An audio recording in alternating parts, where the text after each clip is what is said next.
ఓం శాంతి. జై గురుదేవ్ నరేంద్ర బంధుకి ఓం. Welcome to Nirmal song జ్యోతి మందిర్. ఇప్పుడు మనం పతంజలి యోగ సూత్రాస్లో సమాధి పాదంలో ఒక మంచి వాక్యం ఉంది, సూత్రము. అది మనము తెలుసుకుందాం ఇప్పుడు. తదాద్రష్టు స్వరూపే అవస్థానం. తదాద్రష్టు స్వరూపే అవస్థానం అంటే చిత్తవృత్తులన్నీ అణగారిన తర్వాత, అంటే చిత్తవృత్తులన్నీ ఆగిపోయిన తర్వాత ఆత్మ, జీవాత్మ తన స్వస్వరూపంలో మేల్కొని ఉంటుంది. అంటే పురుషుడు, సాక్షి అయిన పురుషుడు. పురుషుడు అంటే ఇక్కడ ఆత్మ, జీవాత్మ. సో మన మైండ్ ఆసిలేషన్ పూర్తిగా ఆగిపోయింది అనుకోండి, స్టాప్, సీజ్, వాయిడ్ నేచర్.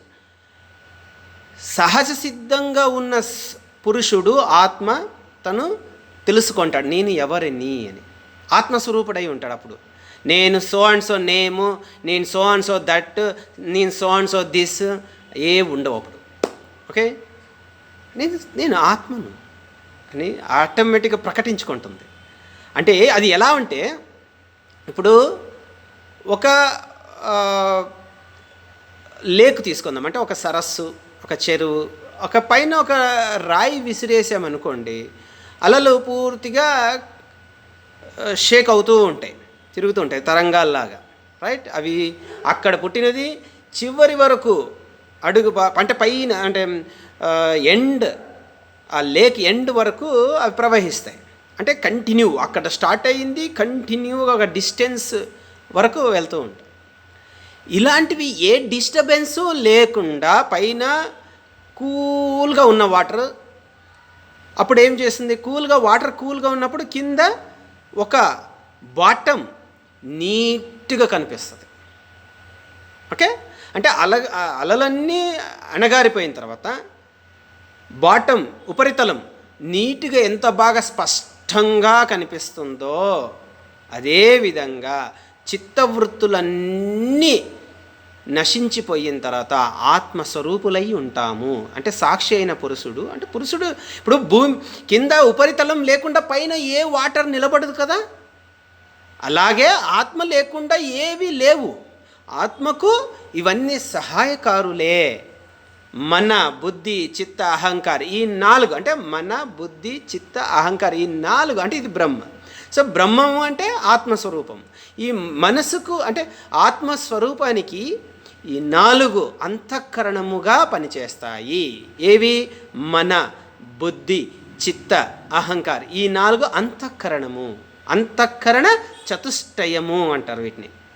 మనసు, బుద్ధి, చిత్త, అహంకారం, ఈ 4టిని కలిపి అంతఃకరణం అంటారు. సో ఈ 4 డిఫరెంట్ యాక్టివిటీస్ చేస్తూ ఉంటాయి. వీటిని మనం ఆపగలిగినప్పుడే ఈ బ్రహ్మస్థితిని మనము తెలుసుకోగలుగుతాము. అంటే ఆత్మస్వరూపాన్ని మనము కనుగొనగలుగుతాము. We can find our own self, who we are, consciousness. So అది మనం తెలుసుకోగలుగుతాం. అట్లా అందుకనే ఇది తెలుసుకోవడానికే ఈ యొక్క వృత్తులు ఏవైతే ఉంటాయో, మన, బుద్ధి, చిత్త, అహంకారం, వీటికి సంబంధించిన వ్యాపారాలు, బిజినెస్, లైక్ థాట్స్, ప్రాసెసెస్ ఏవైతే ఉన్నాయో, ఆసిలేషన్, వీటన్నిటిని ఆపడానికే యోగా చిత్తవృత్తి. చిత్తం అంటే ఏంటి? ఇక్కడ అంతఃకరణము, మన, బుద్ధి, చిత్త, అహంకారం. ఈ చిత్తవృత్తులని, ఈ సపరేట్గా ఉన్న వృత్తుల్ని ఆపడమే యోగా అంటారు. అంటే యోగా చిత్తవృత్తి నిరోధ. సో ఈ చిత్తవృత్తుల్లో కనుక ఆపినామనుకోండి బ్రహ్మస్థితి. అందుకనే బ్రహ్మం ఎవరైనా తంబు రైస్ చేశారనుకోండి, ఏదైనా ఓకే, ఇంటర్నల్గా అన్నీ పర్ఫెక్ట్గా ఉన్నప్పుడు ఆటోమేటిక్ తంబు రైజ్ అవుతుంది. ఎందుకు అంటే there is no intellectual is opposing you, and there is no heart even opposing you, and there is no sense is opposing you. When everything is okay, then automatically all these will controlled and this thumb will rise. That is why we show our thumb always. Yes, okay. Yes, from okay means from internally Atma says okay, then like so that is Atma. Then Atma when meets everything is equivalent. So that is what here తదా ద్రష్టు స్వరూపే అవస్థానం. స్వరూపే అవస్థానం అంటే ఏ అవస్థలో, అవస్థానం అంటే ఏ స్వరూపంలో ఉంటారు అంటే తదా ద్రష్టు. ఇలాంటివన్నీ ఆ ఆత్మ తన స్వరూపంలోకి వచ్చినప్పుడు తెలుసుకోగలుగుతాడు నేను ఎవరు అని. తన స్వరూపంలోకి రావాలంటే మనసు ప్రశాంతంగా ఉండాలి. మనసు ప్రశాంతంగా ఉండాలంటే వీటన్నిటినీ సాధన చేస్తూ ఉండాలి. ఓకే, హృదయం ప్రశాంతం. అందుకే మనసును నిలకడగా ఉంచుకోవడానికే సాధన ఉన్నది, ప్రాణాయామ ఉన్నది. ప్రాణాయామ ప్రాణశక్తి అందగానే మనసు ప్రశాంతంగా ఉంటుంది.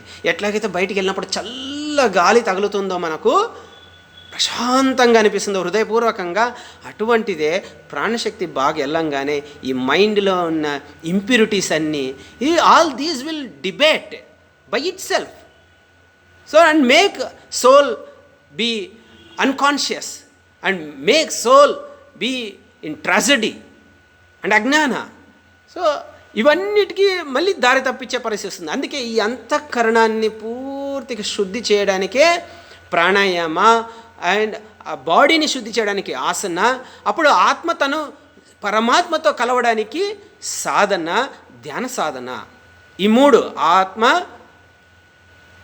మన అంటే అంతఃకరణ ప్రాణాయామ, అంతఃకరణానికైతే ప్రాణాయామ, ఆత్మకైతే ధ్యానము, అలాగే శరీరానికైతే ఆసనాలు. ఈ మూడు ఎలాగైతే పర్ఫెక్ట్గా పనిచేస్తే ఆటోమేటిక్గా పురోగతి ఉంటుంది ఒక ఆత్మకు.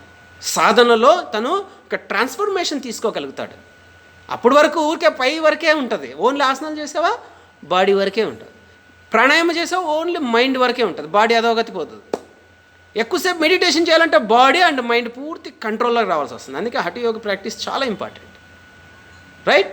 సో తదా ద్రష్టు స్వరూపే అవస్థానం అంటే చిత్తవృత్తులన్నీ అణగారిపోయిన తర్వాత, అంటే క్లీన్, ఏం డిస్టర్బెన్స్ లేదు మైండ్లో, అంతఃకరణంలో. మనసు డిస్టర్బ్ అవ్వట్లే, బుద్ధి ఇంటెలెక్చువల్ థింగ్ డిస్టర్బ్ అవ్వలేదు, రైట్? మన బుద్ధి చిత్త అంటే సెన్సెస్ ఇంద్రియాలు అవి కూడా డిస్టర్బ్ అవ్వలేదు, రైట్? అహంకార ఈగో కూడా satisfied, no disturbance, everything. When all these are cool, calm, then automatically this తమ్ మీన్స్ జ్యోతి స్వరూప, బ్రహ్మ స్వరూప ఆటోమేటిక్గా కమ్స్ ఫోర్త్, రైట్? ముందుకు వచ్చి ఓకే నేను ఇది అని చెప్తుంది. దిస్ ఈజ్ వాట్ యోగా యొక్క గొప్పతనం, రైట్? సో సాధన చేసుకొని తరించండి. ఓం శాంతి. నెక్స్ట్